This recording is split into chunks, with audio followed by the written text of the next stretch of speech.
आज मार्केट में clear cut focus तो इन्फोसिस में ही है, लेकिन ओवरऑल जो आज संकेत हैं आईटी सेक्टर के लिए वो तो डोमिनेट करेंगे। ग्लोबल हेडविंड्स हैं, आईपी का आंकड़ा कमजोर आया है, सीपीआई का आंकड़ा ज्यादा आया है, तो उसका असर भी इंडियन मार्केट्स पे देखने को मिल सकता है। ओवरऑल इसमें जिस तरीके की पिक्चर है और जो ग्लोबल अनसर्टेनिटी बनी हुई है वो तो हमने आज डिस्कस करी ही नहीं, वो तो बात पीछे रह गई क्योंकि अपने खुद के ट्रिगर्स इतने ज्यादा है इस मार्केट में जो आज कंप्लीटली वे करेंगे। लेकिन कौन एक चीज़ ये भी है कि रजत की जो वीक है वीकेंड जो एक्सटेंडेड भी है, तो इसलिए भी शायद जितनी शॉर्ट पोजीशन तो उनको कैरी फॉरवर्ड किया जाता है नहीं, ये काफ़ी क्रूशियल रहेगा। इस बीच एजेंडा एक बार देख लेते हैं। लगातार हम आप आज दिन भर जो कवरेज रहेगी वो रहेगी इन्फोसिस को लेकर। तिमाही नतीजे आज आने वाले हैं और आईटी सेक्टर का पूरा रुख ये तय कर देंगे। तो आपकी स्ट्रेटेजी क्या होनी चाहिए इन्फोसिस के नंबर से पहले भी और इन्फोसिस के नंबर्स के बाद बाकी आईटी कंपनियों पर भी। इसके अलावा रेलवे में बड़ा रिफॉर्म है, रेलवे शेयरों में हलचल की उम्मीद लगा सकते हैं। करीब करीब 11 पीएसयू कंपनीज जो है रेलवे की तमाम, उनको लिस्ट कराने की योजना बनाई जा रही है और साथ साथ बड़े रिफॉर्म्स और भी हो रहे हैं। तो इन सब के रिफॉर्म्स के बीच में रेलवे शेयरों में क्या करें, इस पर हम बातचीत करेंगे। एसएनपी की मेटल माइनिंग सेक्टर पर पॉजिटिव रिपोर्ट आई है और इस रिपोर्ट के बाद अब रणनीति क्या होगी कि मेटल स्पेस की अगर बात करें तो जिस तरह से स्लाइड डाउन उनमें रिसेंट के सत्रों में देखने को मिला है वो मेजर इम्पैक्ट करेगा, या पिछले क्वार्टर में जो जोरदार तेजी मेटल शेयरों में या फिर मेटल प्राइसेस में देखने को मिली है उससे इनके रियलाइजेशन इंप्रूव होंगे और वहाँ से री रेटिंग होगी। ये दोनों चीज़ें काफ़ी क्रूशियल हैं, इस पर हम बातचीत करेंगे। और साथ ही साथ जो अन्य खबरें हैं उसमें एक अहम चीज़ ये भी है कि आईपी के नंबर्स जो आए हैं और सीपीआई के नंबर्स जो आए हैं वो किस तरह से वे डाउन करते हैं। हमारे साथ 3 जानकार मौजूद हैं, मानस हैं, सिमी हैं और साथ साथ हमारे साथ एक और भी जानकार हैं, उनसे भी हम बातचीत करते रहेंगे। लेकिन इस बीच एसएस निफ्टी पर अगर आप नजर डालें तो करीब करीब 31 अंक नीचे एसएस निफ्टी कामकाज कर रहा है। विवेक, हमने अभी बातचीत की बाकी शेयरों को लेकर भी, लेकिन इन्फोसिस काफ़ी क्रूशियल है। आपका अनुमान क्या कहता है, किस तरह के आंकड़ों की उम्मीद वहां से लगाई जा सकती है? खास तौर से अनुमान यह है कि क्रॉस करेंसी टेल विंड थोड़ा सा मिलेगा कंपनी को, लेकिन रुपी साइड पर जो है वो एक सेटबैक रह सकता है। बॉटम लाइन मोर और लेस करीब 3-3.5% गिरने का अनुमान है। आई फ्रंट पे फ्लैट टोन पे नंबर आ सकते हैं। आपका आकलन क्या कहता है, किस तरह के आंकड़े रहेंगे? और दूसरा, क्या बायबैक जो है वो सपोर्ट करेगा? मैनेजमेंट इस क्वार्टर में बायबैक की अनाउंसमेंट कर सकता है, ऐसे आकलन है, ऐसे उम्मीद है आपको? देखिए, जो इन्फोसिस है अपने कोर बिजनेस में काफ़ी चैलेंजेस फेस कर रहा है। We are already seeing a slow down in the US market. Also lot of business is going back home on account of data integrity issue और फॉर दैट मैटर ऑटोमेशन। जो Indian IT companies हैं they are suffering big time because they are not into high margin business which could be blockchain, which could be data analytics, cloud and the likes.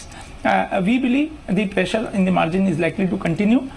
Not only that, earlier this week only, Gartner indicated that the software industry, uska current year ka growth, global software industry ka growth is going to be 1.4%. With Infosys growing or other major companies growing at sub 10% or single digit growth, we believe this space में जो excitement था that is no longer visible. IT remains sell. Any upside should be used as a sell opportunity as far as TCS or Infosys is concerned. You spoke about buyback.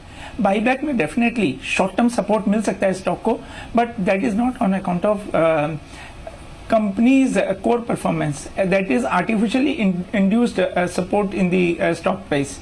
हमें लगता है कि जिसके पास position है, any upside on account of buyback should be used as an exit opportunity rather than buying right now on account of a possible buyback. चलिए, तो बड़ी बात कह दी। इनफैक्ट जो बायबैक होगा वो आर्टिफिशियली इन्फ्यूज ही तो किया जाएगा, एक सपोर्ट देने के लिए, कुशन देने के लिए स्टॉक प्राइस को। 8.4 से 8.8% की कांस्टेंट करेंसी गाइडेंस है, बढ़ाकर 8 से 10% भी कर देते हैं तो फिर भी डबल डिजिट क्रॉस करने की उम्मीद तो बहुत कम हो जाती है ना, तो उससे चलते कोई बहुत अट्रैक्टिव स्टॉक तो नहीं रह जाएगा। लेकिन अनुमान रजत ये नहीं है कि शायद क्रॉस करेंसी के मद्देनजर ये अपने गाइडेंस को बढ़ाने की बजाय शायद रिड्यूस कर दें, क्योंकि जो रुपी का जो मूव है वो काफ़ी क्रूशियल है। विवेक, इस चीज़ को और मैं ऐड करना चाहूँगा, क्या आप मानते हैं कि क्रॉस करेंसी हेडविंड की टेलविंड की वजह से या फिर रुपए मूवमेंट की वजह से शायद गाइडेंस को डाउनवर्ड साइड पर रिवाइज होते हुए दिखाई पड़े?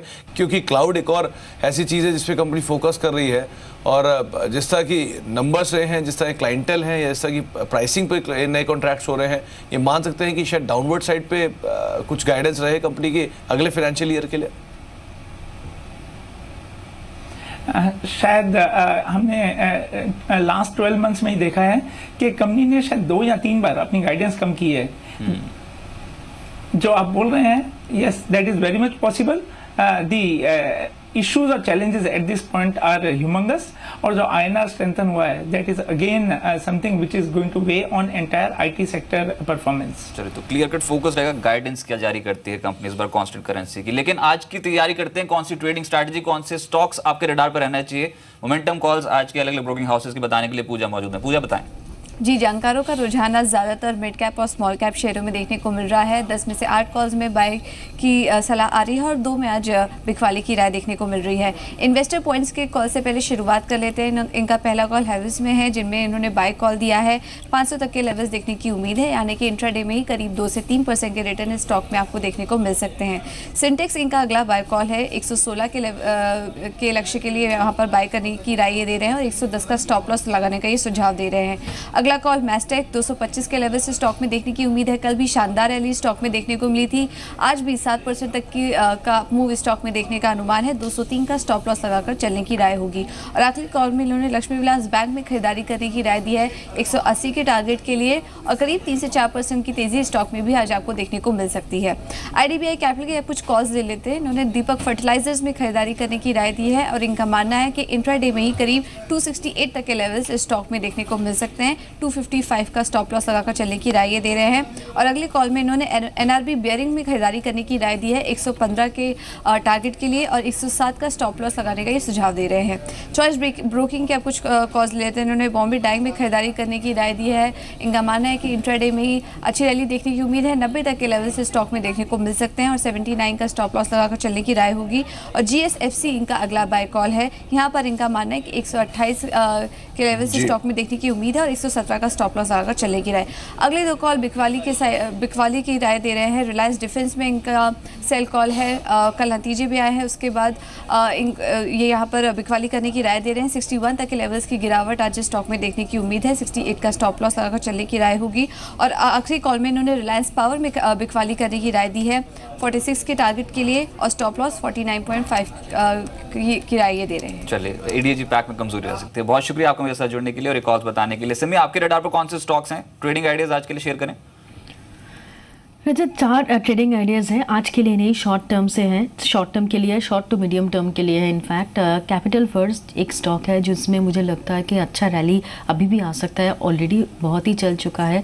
छोटा सा अगर करेक्शन मिलता है तो खरीदारी करनी चाहिए। 765 का स्टॉप लॉस मेंटेन करना है। 840 से 855 का शॉर्ट टू मीडियम टर्म का टारगेट है। शॉर्ट टर्म में ही चलो हो जाएगा लगता है ये टारगेट। वेल्सपन इंडिया दूसरा स्टॉक है जिसमें 83 के नीचे स्टॉप लगा के मैं खरीदारी करने का सलाह दे रही हूँ। 97 से 100 का टारगेट है मेरा शॉर्ट टर्म के लिए। नेल्को में कल बहुत दिनों बाद एक अच्छा रैली, अच्छा मोमेंटम देखने को मिला है। वो मोमेंटम शायद कैरी फॉरवर्ड होगा। 99 से 104 का टारगेट है ऊपर में। नीचे 84 के नीचे स्टॉप लॉस मेंटेन करना पड़ेगा। और मेरा 4th स्टॉक होगा फिलिप्स कार्बन, जिसमें मुझे लगता है कि एक पोजिशनल ट्रेड लिया जा सकता है। 365 के नीचे स्टॉप लगाना पड़ेगा और टारगेट आ सकता है 410 से 425। चारों शॉर्ट टर्म के लिए है।